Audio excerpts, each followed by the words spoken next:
As a business owner, I've been keeping track of the new bill that was just passed regarding the stablecoin. If you're not aware, Trump just signed the Genius Act a few days ago, and it could be a big shift in how we're getting paid and managing our cash flow with this new potential opportunity, depending on how you view it.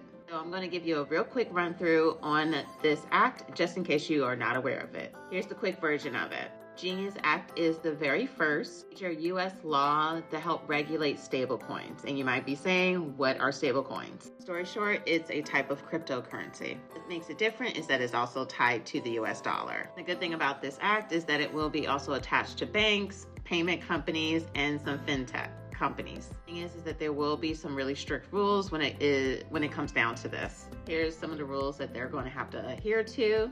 So it's kind of like it's giving crypto like this business suit and this formality that hasn't really been in the marketplace. Now listen, as a business owner, I know I personally have experienced some challenges with sometimes people paying on time or having financing options for them if they're needing that. This can be a game changer depending on your business, the area that you are located in, and the type of clients in which you serve, because this will allow for you to be able to get paid 24/7 and with ease and access, especially as more and more people are starting to lean more into crypto, and it's a lot of conversation in 2025. But the thing I am going to kind of side eye, and I have to kind of be the devil's advocate about this, is that really how accessible will this be for the day-to-day person or business owner?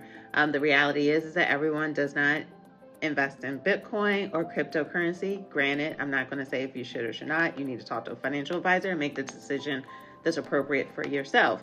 But as a business owner, it's really key for us to know what's happening when it comes to new developments within the financial market, so that we're making sure that we're having options to get paid from our clients if there's this shift. And then there's this other component, is that for those of us that are using platforms that are integrated with Stripe, PayPal, Square, will they be offering the ability for people to actually pay us through crypto?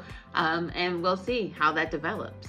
And if this is really just to help big banks, then that can potentially be a big issue when it comes to small businesses and how we actually bank or handle payments. If you want to learn more about the stablecoin and the crypto, I actually found this really great video on YouTube that I'll make sure to put in the caption or description of this post so that you can check it out for yourself to get more informed about this new bill and this new coin. And this is my day 2 of 90 days of sharing news articles that are impactful for us in the event industry, so that we're able to make informed decisions so that we can continue to grow.